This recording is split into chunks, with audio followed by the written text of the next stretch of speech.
Hi guys! Welcome back sa aking YouTube channel. So ngayon may bago na naman tayong i-unboxing and panibagong budol na naman. So nakabili ako ng bagong shoes sa Celine. So this shoes is worth 999.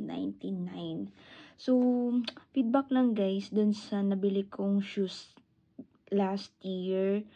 So sobrang matibay siya. Yung isa yung kulay black, the one yung black. Nasira na siya this June lang, this June. Actually, ang tibay niya kasi everyday ko siyang nagagamit since December last year. As in, everyday. Kada alis ko, yun lang yung sinusuot kong shoes. Kasi yung isa kong binili, hindi ko siya sinusuot araw-araw. Sinusuot ko lang siya minsan pag nasa labas kami. Like, nung nagsibo kami, dun ko lang siya nasuot. And, yung shoes na black, sinusuot ko talaga siya everyday, pang office, yun, Monday to Friday, pag weekend, pag may lakad ako, so sinusuot ko siya. And this time, bumili ulit ako ng white shoes naman. Ito siya, white shoes. Wow! Ayan. So, deliver ulit siya ng CCC Express. CCC Express. And, ayan.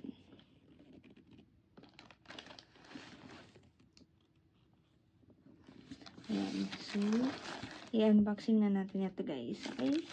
Bago yun, intro muna. Pasok.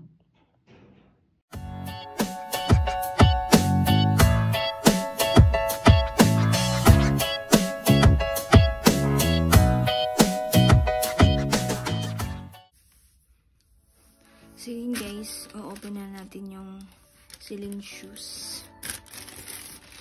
Open na natin siya.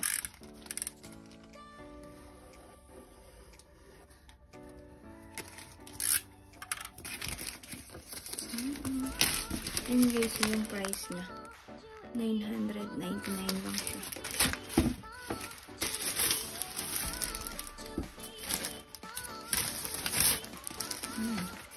May receipt pa siya.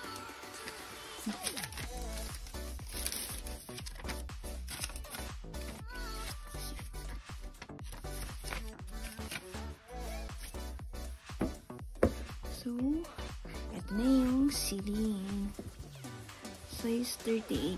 So, size 7 lang yung pa ako. Pero pag bumibili ako ng rubber shoes, size 38 para may allowance. Ayoko nang masikip sa paa guys.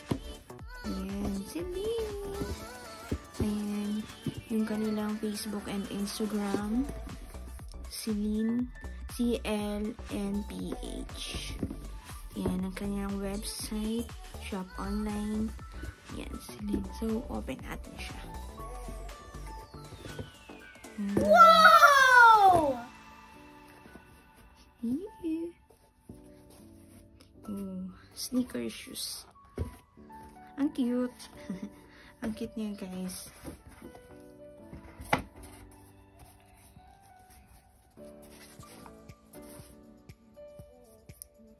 Ito siya.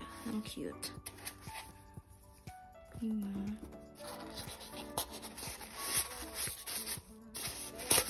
Ngayon lang ulit ako nakabili ng ganitong white shoes. Okay. Celine. So, andito yung brand. Yes. Celine. Okay naman. Wala naman siyang sira or anything. So, Celine. So, paano guys? Susukatin ko muna.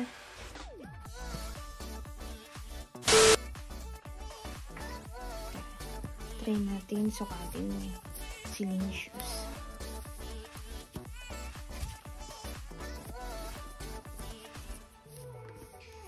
Cutie! Medyo magaan lang siya. Light lang yung weight ng sneaker shoes. Actually, makapal yung medyas ko ngayon. So, dapat manipis lang yung medyas na gagamitin.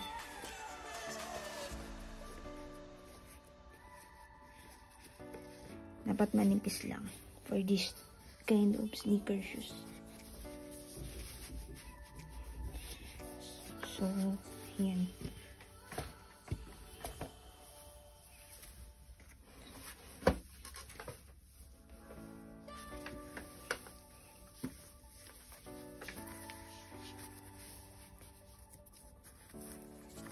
Tama lang. Pag makapal yung medyas, so sakto lang siya. Try natin walang medyas.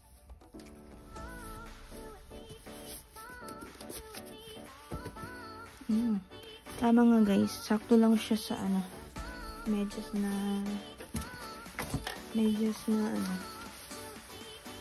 manipis. So, ayan siya. Okay.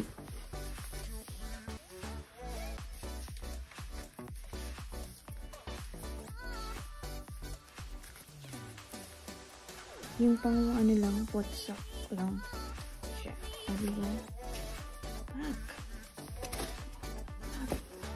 maganda talaga to sa diba?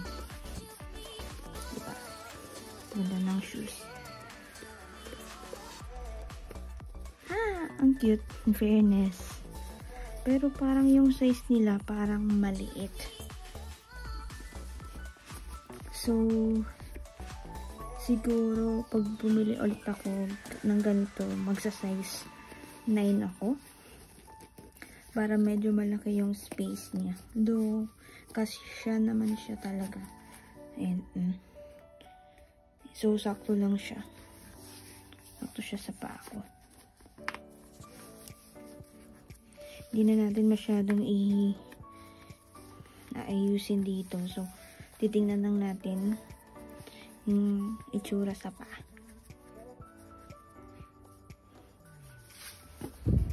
Kasi natin ba?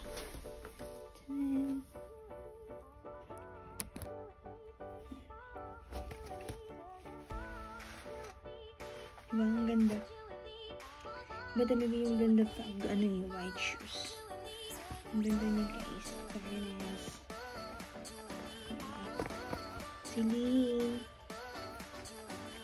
Ayan, nakapants ako. So, magkikita mo talaga kung maganda yung shoes sa paa. Ayan. So, ayan. Actually, nakita ko na naman ito sa FB kasi naka-sponsored post. So, yun. Tamang check out lang. Free delivery sila guys. Free delivery. So, order na. Ayan. Thank you, Celine. Thank you. Baka naman may ka-free shoes kayo dyan.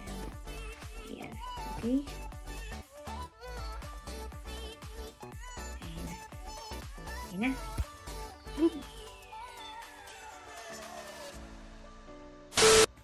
So, yun guys, yung aking shoes. So, mas prefer ko, pag bumili ulit ako ng ganitong shoes, magdadagdag ako ng isa pang size. So, 37, binili ko is 38, and gagawin ko siyang 39. Kasi, pag 38, sakto lang siya sa paa ko. Pero, gusto ko kasi medyo maluwag yung dito, para at least hindi naiipit yung mga hiniliit dito banda, yung mga daliri. So, yun lang guys. Pero, so far, gusto ko yung shoes. Okay, bili na. Thank you for watching guys. Bye.